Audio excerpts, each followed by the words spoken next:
Sure. Thank you. All right, everybody. So, welcome to tonight's webinar hosted by the Reach Out Early Years Stronger Practice Hub and myself, Becky Fruin. So, I am a consultant speech and language therapist at the Cambridge ADHD and Autism Centre, as well as running my own private practice. So, I've been a therapist for over 20 years now, and neurodiversity is my current sort of clinical specialty. So hopefully the information you'll be getting tonight is coming from a well-informed place. In terms of housekeeping rules, cameras on or off, I really don't mind. It's the evening time. We may wish to prefer them off, and that's fine. But do please keep yourself on mute at all times unless you're contributing to the Q&A session at the end, where I will throw open the virtual floor and you can shout out any questions that you've got and just sort of let me know. If you are the kind of person who thinks of a question and knows they're going to forget it by the end, type it into the chat box as we go. I won't answer it live, but I'll come to it at the end, and you know you're not going to lose that thought. Come and go as you need. I've got children at home, you may do as well. So children, cups of tea, pets, whatever, do come and go as you need. Slides will be emailed to you when you filled out your feedback form at the end, which will have your email address on. So you don't have to take copious notes. It's all going to come to you in slides in the next day or two. As you probably know by now, but as I said, there's a few unfamiliar names on here. The webinars are hosted by the Reach Out Early Years Stronger Practice Hub team, which comprises of Damon, Victoria, Jess and Lisa. And we've got Damon and Lisa online tonight with us. So thank you to them for coming online. Stronger Practice Hubs initially were devised as part of the COVID-19 Early Years Recovery Catch-Up. They have morphed now into hubs, regional hubs that support early year settings to improve outcomes, and that's across the EYFS. So you are particularly looking at personal and social development, communication and language, literacy, maths, and there were 18 Stronger Practice Hubs across the UK. That's now doubled as of May. So there's going to be 36 Stronger Practice Hubs across the UK. Our lovely hub is based at the Barn Nursery School in Greenster Green. And the Stronger Practice Hubs are funded by the Department for Education. Something that you can all access wherever you are in your career is the Early Years Evidence Store. So that is an online resource which covers loads of different things on the EYFS. It will show you current research that's happening, projects that are happening, all sorts of things so that you can keep up to date with your evidence. If you're a new practitioner learning it for the first time, happy days. If you're a more experienced practitioner and you are, like all of us, at risk of doing something in a particular way because you've always done it that way, things change and it's good to keep up to date. So do go and have a little look on there. It's very, very helpful. Keep up to date on socials with what the hub are offering. So they've got loads of webinars about play, webinars about reading, webinars about Ofsted frameworks, and all sorts of things, child mind networks, baby groups, leader and manager networks, all sorts of stuff going on. If you look through all that and we still can't meet your need, please do pop them a message and they will sort you out some kind of bespoke package. If there's something where you're like, oh, I could just do with some help on this, let the guys know at the hub, and they're all very lovely and they'll put a package of fully funded intervention in for you. So please do get in touch with them if you need. So down to the nitty gritty then. We're going to have a little think about ADHD tonight, and I want to start with a really, really sobering fact. So it's estimated that those with ADHD receive 20,000 more negative messages by age 12 than those without it. And when hubby and I heard this, we both kind of went, oh, isn't that awful? You know, so these poor kiddos just keep getting, no, don't do that. That's not the way. And it just feels like we need to be giving these kids a far more positive start in life. And I think the first part of that is really understanding what ADHD is and what it looks like and the effect it can have. So you probably all know that ADHD stands for attention deficit hyperactivity disorder. So there's a move with both autism and ADHD to try and get rid of this word disorder at the end of the titles of the conditions, but we are not there yet. So for now, this is our term, ADHD. And ADHD falls under this umbrella of neurodiversity. And I think neurodiversity is a real buzzword at the moment, isn't it? It's a real hot topic everywhere. There's a lot of discussion, a lot of debate about neurodiversity. And I think most people default to thinking that's autism and ADHD, but it can be so much more. So you've got things like dyslexia, developmental language disorder, tic disorders, developmental coordination disorder, dyscalculia, Tourette's, intellectual disability, OCD, that all of these things fall under this umbrella of neurodiversity, not just autism and ADHD. And it's really important to bear in mind that when we talk about neurodiversity, it's a far broader picture than just the two main protagonists that people think. So the traits of ADHD then. So there are three traits of ADHD, and that includes hyperactivity, inattention, and impulsivity. So a child doesn't have to have all three of these traits to receive a diagnosis. Okay. It's also important as early years practitioners to realize that it's particularly tricky for you because a lot of these traits do present as typical stages of child development. Okay. But what we note with the kids with ADHD is that those traits are observed to a greater extent. Okay. So it may be that it's a greater extent in terms of the frequency and or the degree of the trait. Okay. So it's basically just everything's a little bit extra for these children. Okay. So what do the three traits look like in little people? So your hyperactivity kids, you're looking at that boundless energy. It's just on the go all the time. These are the children who have sleep difficulties. These are likely the children who are super talkative and vocal, and you really can't get a word in. They're the children who are struggling to sit still, and they're the always on the go. The hyperactivity kiddos are the Duracell bunny kiddos. Okay, these are the ones who just never switch off. The children who are displaying that impulsivity trait, you will be seeing the whole sort of behaving before thinking. The action happens before any kind of consideration of it. Play sequences are short. So it's, oh, a thing, oh, another thing, oh, another thing. So if you're in like a free flow childcare setting where there's 4 or 5 different stations, they're going to be like pew, pew, pew, pew, pew, pew, pew, pew between all of them. Okay, there'll be no real lingering.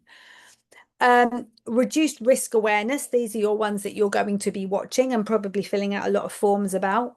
And they're often climbing. So I'll refer you to that previous point. Your inattentive kids are, they're the ones where you're going, Joe, Joe, Joe, Joe, because they're just kind of off thinking about doing something else. They also forget learned skills. Okay. And this as a caregiver or as a parent can be really, really frustrating because you're like, I taught you this yesterday and the day before and the day before, and you could do it all of those days and you can't do it again today. So it's that issues with retention. They will struggle to follow verbal instructions and they're probably pretty inconsistent with their routine. Alongside this, the note at the bottom is really important. Some children will also experience sort of sensory issues. So perhaps the environment is overwhelming them. And they can have trouble regulating. So again, a lot of people go, oh, is there an autistic trait here? It could be, but actually it can be just something that is particular to their ADHD. I want to have a look at the diagnostic criteria. And I really, this is something I do get on my soapbox about. I want to dispel this myth that just everybody's getting diagnosed with ADHD now. Okay, there's a lot of that in the media, a lot of it on social media as well.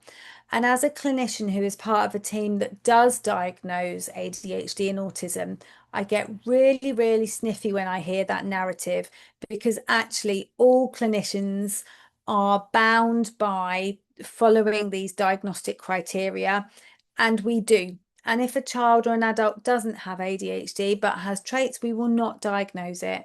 Okay, so please know that actually there are a strict set of criteria that a child has to meet to obtain a diagnosis of ADHD, and it's not just being doled out, willy-nilly. So there's an awful lot. So I'm going to break this down for you, and we're going to have a look at the three different types here. So let's look at the first bit. The most important thing to have a look at, and I don't know if I've highlighted these, I haven't, is we're looking at symptoms or behaviour that have persisted for greater than 6 months in more than 2 settings. Okay, so again, this is where you come into your own, because as clinicians, when I'm sort of looking at a child with a potential ADHD, I want to know that these traits are present at home or school or preschool or tumble tots or monkey music or all of these things. I want to be seeing that they're not just present in one environment. We're also thinking that symptoms have to have negatively impacted academic, social, or occupational functioning. In patients who are younger than 17, we need 6 symptoms and 5 for the rest. So what we are looking for then, and it's important to remember as well, we can't diagnose ADHD until about 6 years old.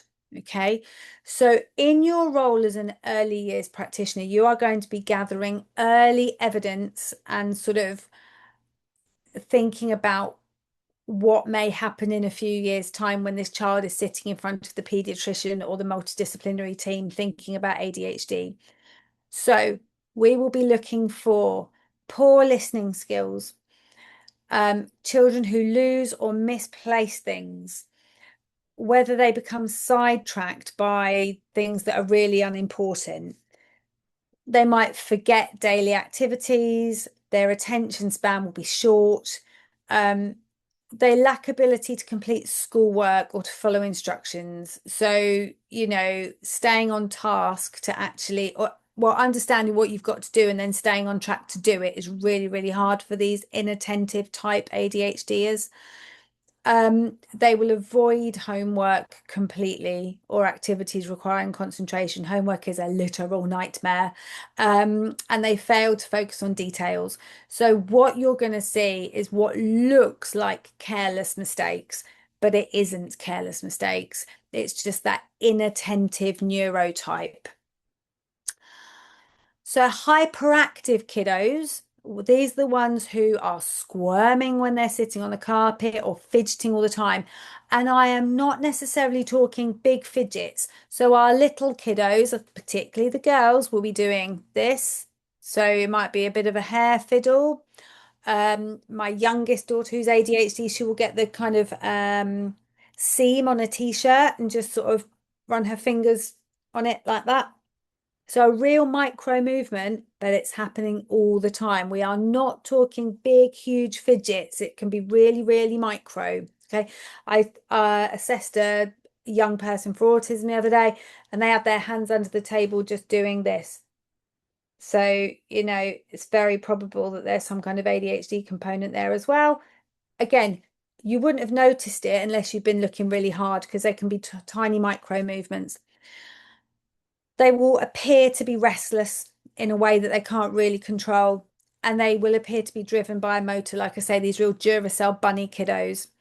They will find it really hard to play or do something in like an activity quietly. Okay, you're going to know they're doing it. They find it hard. They can't stay seated in class. They'll be overly talkative. And that impulsivity will be like difficulty waiting and turn, interrupting and intruding and blurting stuff out. So, again, I had it with my daughter, child's fallen over, little sister's fallen over, blood everywhere. Mum, mum, mum, can I have a biscuit? Can I have a biscuit? Can I have a biscuit? Can I have a biscuit? And it's like they can't inhibit that whole, I can see there's something bigger going on here, but my need still feels great. It's that impulsivity, you can't kind of inhibit it. So the other things that we need for to make a diagnosis are that symptoms must be present prior to age 12. So when we are working with a family who are seeking an ADHD diagnosis, we are asking for very, very early history. Okay. And again, this is where you come in. This is where you come in. You may not be helping directly with the diagnosis while they are in your care, but you've got a huge, huge part to play. We are noting whether symptoms are not better accounted for by something else, like a mood disorder or an anxiety disorder, and that these traits aren't occurring during perhaps, a schizophrenic episode. And we also want to know that these aren't exclusively an oppositional behaviour. Okay, so, and then a child will be diagnosed as ADHD inattentive, ADHD hyperactive impulsive, or ADHD combined. Okay. So these are, so you can see there's quite a lot of criteria that a child has to meet to, obtain a diagnosis of ADHD. It is not something that is given lightly. So I think this is really important. So what people think ADHD looks like. Okay, most people, a lot of untrained people think that ADHD looks like your child chucking a chair over a classroom. Okay, and that I think is quite a mainstream sort of presentation of what ADHD looks like. People really basically think that ADHD is being unable to sit still and you talk too much. But actually, there's an awful lot of other things. It's fidgeting, it's being forgetful, it's becoming withdrawn, frustration with simple tasks. Okay, so children are not trying to be awkward when they're having to repeat the same thing over and over again, or they're finding something simple tricky. They get frustrated too. They have an incredibly low tolerance for stress, and they find it really hard to regulate their emotions. Children and adults with ADHD are incredibly sensitive to criticism. You've got to be very, very gentle with these people because they take criticism very, very hugely, and it stays. They can be disorganized, speak out of turn, struggle to finish things on time. They will work really hard to conform, and it's exhausting. They have a really hard time saying no, and making decisions can be really, really difficult for someone with ADHD as well. So actually, it's a far more multifaceted picture than a lot of people think it is. So what can ADHD look like in toddlers? Okay, so we've got this restlessness, this fidgeting. So you might just have jiggling feet, kicking, that whole twiddly hair, the small movements, losing interest in activities after a couple of minutes. So again, like I said, it's that, oh, a thing, another thing, another thing, another thing. They will talk. So all children talk and interrupt. Okay, but they will be the ones who are talking and interrupting more than their peers. Okay. They may make extraneous noises. They may just kind of, so my eldest squawks sometimes, out of nowhere, just a squawk. And it's like, oh, okay then. And these are the children who may well just be making, random noises. They may climb when they're instructed not to. This is an interesting one, but the evidence is there. Can't hop on one foot by the age of 4. Okay, so that's one to look out for. Injuries. Oh, the injuries. Injuries due to running or moving too fast when they've been told not to, falling off things, bumping into things. Lots and lots of injuries. A lot of ADHD children warm up too quickly to strangers. Okay, not always, but sometimes they can become very familiar with strangers very, very quickly. There will be a fearlessness as well. They're always on the go, like we've said, Duracell bunny-esque, and they're quite forgetful in their daily activities. So why is this tricky? As I've said before, because it can look like all toddlers and preschoolers. So again, your biggest responsibility as an early years professional is gathering evidence for later down the line. Okay. And I was hugely grateful of the evidence that had kind of been popped into nursery observations that, I could read between the lines of and then cite later in front of the pediatrician. So it's a hugely important job because without that early evidence, a diagnosis can be trickier. So what we are looking for, remembering, is pervasive and in different settings. So I'm looking for it having been present for a very long time across different settings, and you are key to that. So that's the theory behind ADHD diagnostics. But what about supporting these children in setting? So you now know that you've got a child who you suspect may have ADHD. There's nothing you can do in terms of a diagnosis just yet because they're too little. So how can I support these children? So obviously you do not have to wait for the label. Okay, if you did, you'd never support anybody with this. So if you've got a hunch, put the strategies in place anyway. Please do not wait. Okay, so create a structured routine, a structured environment. So ADHD kiddos, although they are portrayed as the chaos kids, they thrive on routine and predictability. Okay, that will make them feel the most at ease. There's a lot of anxiety that can go on under the surface with ADHD, and that often isn't given enough credence. So please go structure, structure, structure. Keep your instructions clear and concise. Break it all down into small, manageable chunks and give that child plenty of time to complete it. Lots of praise, okay? And when they are engaging in negative behaviors, it's all about redirecting and distracting rather than sort of disciplining as such. Lots of movement breaks, okay? Children with ADHD are better focused when they're moving, okay? So please don't try and stop them from moving, okay? Create a sensory friendly environment. So I think we often think of those who are sensitive to sensory input as our autistic children.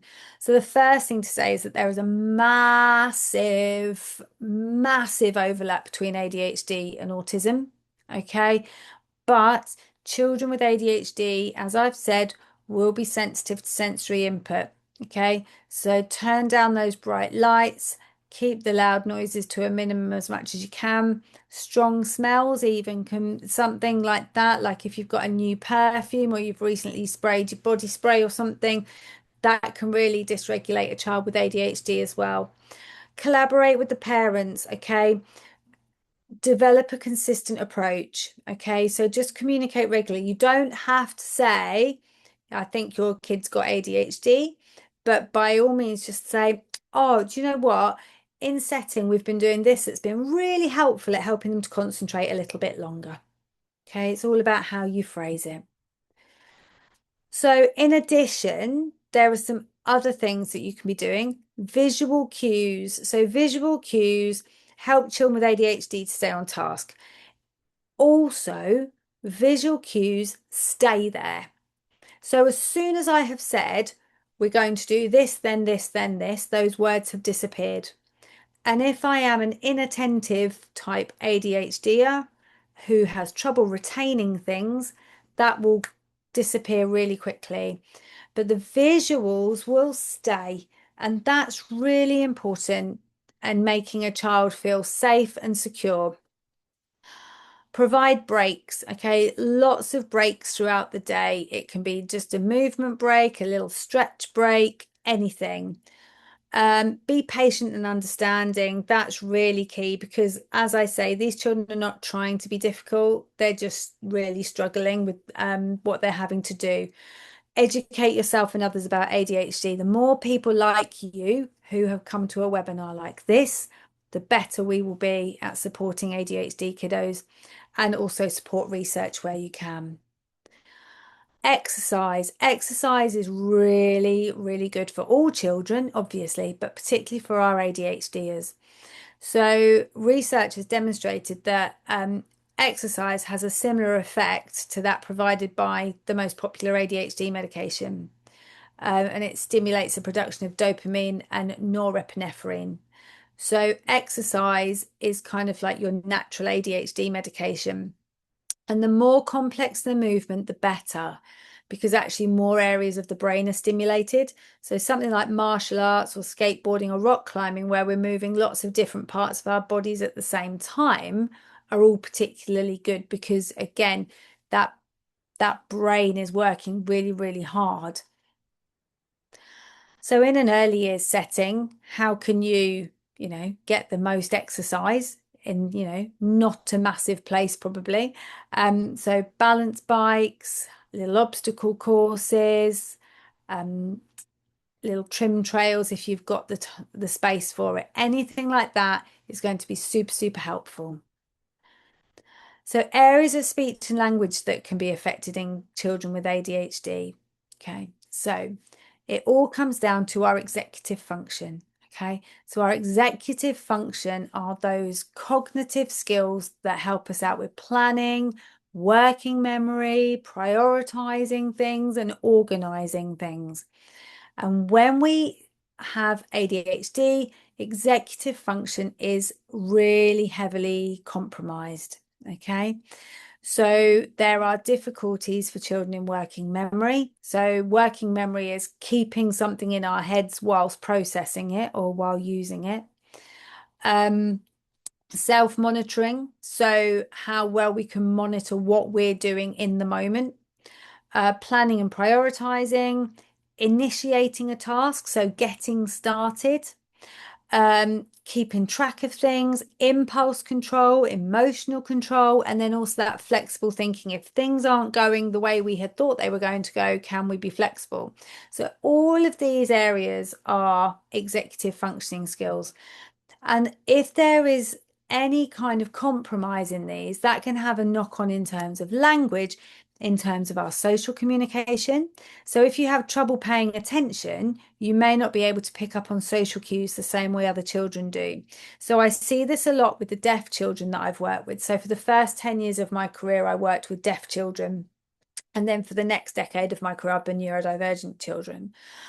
And deaf children have the same because they can't hear what's going on.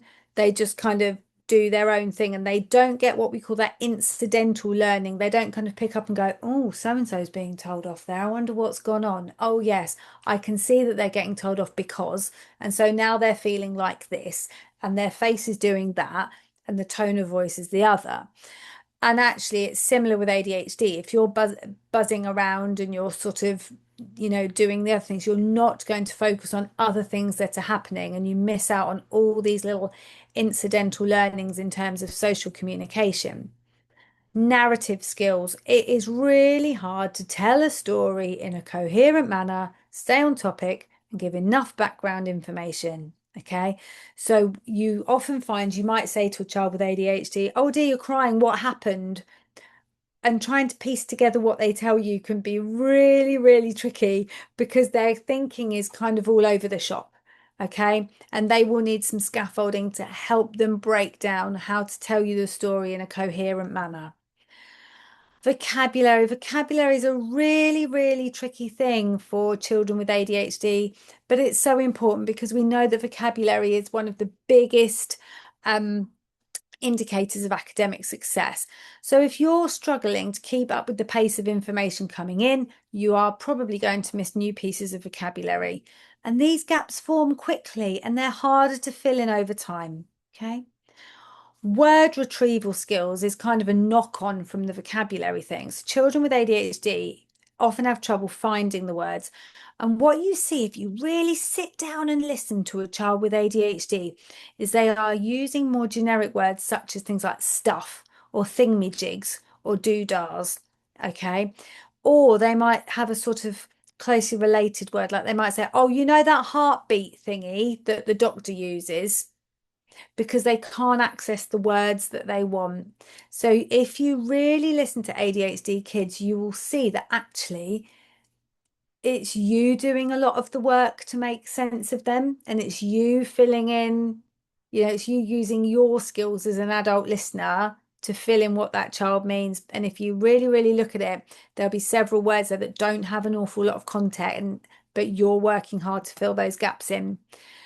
Grammar, again, often those children with ADHD take longer to use and understand the rules of the language consistently. So what can we do? So again, it's supporting vocabulary. Label, label, label. Don't assume that a child knows the word. Again, if they're children who are having trouble with retention, they may know it one day and it's gone again the next. Okay, so keep on labeling. Keep instructions short and chunk them down. Make sure the child has your attention before giving instructions. This can be a real biggie, so make sure you've got their attention. If you've been doing a lot of listening, give some listening breaks. Okay, they'll have been working harder than the others to keep on task. Have a quiet space to go to decompress. Now, I know you're not going to have a perfectly quiet place because you're a childcare setting, but just somewhere that feels a little bit calmer. Learn to recognize dysregulation or overwhelm cues. Okay, so some children's behavior escalates, so they're the ones who are going to start sort of kicking out a little bit if they're becoming dysregulated. Others will become more introverted. Okay, and that's very much what my children do, is they kind of sort of sink into themselves a little bit, and it's not what you would expect when we hear about ADHD, but that introversion can be a cue that they're getting dysregulated. Lots of encouragement and positive reinforcement. Remember that quote from the start about the 20,000 more negative comments. Let's try and flip that narrative and put a lot more positive in, because they're working really, really hard. And gather your evidence. It's going to be key when it becomes time to diagnose, even if you don't see the results now. Okay, so coming up next, we have Gestalt language processing next week. So I suppose I'd best start writing that then. And we are doing a stage 2 deep dive. So last week and the week before, we were doing a stage 1 deep dive. We're now moving on to stage 2, which is where children start to mix and match their phrases, their gestalts. So that's Wednesday the 6th and Tuesday the 12th of May. And then I'm throwing it out to the floor when we have finished the webinar, what you would like to see on Tuesday, the 19th of May, from something we may already have done before. So that's the teaching portion over. And if